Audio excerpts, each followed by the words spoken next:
আসসালামু আলাইকুম ওয়া রাহমাতুল্লাহ। ওয়ালাইকুম আসসালাম রহমতুল্লাহ বরকাত। জি, বলেন। নদিয়া থেকে বলছি।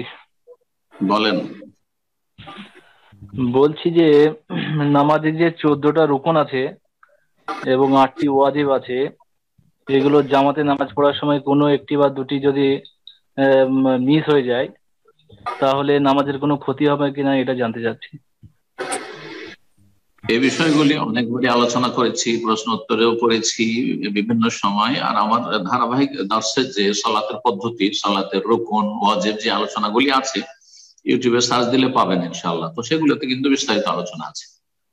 যদি কোনো একটি ফরজ রুকন ছুটে যায় অথবা ছেড়ে দেয়, ইচ্ছা করে ছাড়লেও অথবা ভুলে গেলেও, সেই ঘাটতি এত বড় ঘাটতি যে সহজসিদ্ধা করে ঘাটতি পূরণ হবে না। সুতরাং সেই রুকনটি, ফরজটি যদি গোটা পুরো সালাতটা রুকন হয়, তাহলে পুরো সালাতটা বাতিল হয়ে যাবে, যেহেতু এটা মিস চলে গেছে।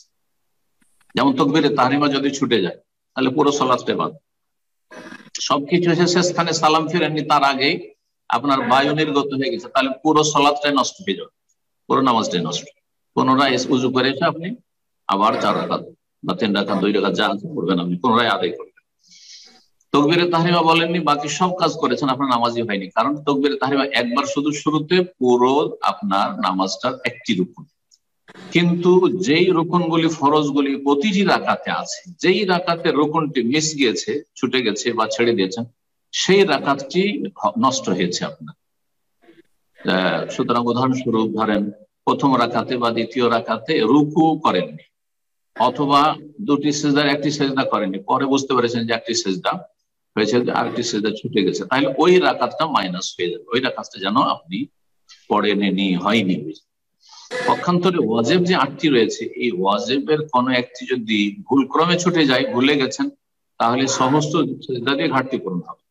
যেমন প্রথম তাশাহুদ ভুলে গেছেন আর সোজা উঠে গেছেন, তাহলে সেটার জন্য সহজ সিজদা করলেই হয়ে যাবে।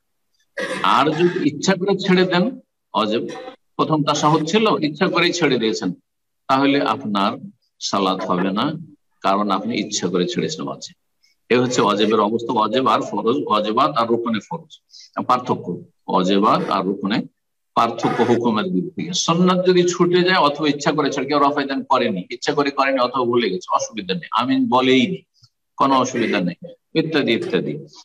তো এই হচ্ছে আপনার কথার জবাব। আশা করি পুরোপুরি স্পষ্ট। জাযাকুমুল্লাহ খাইর।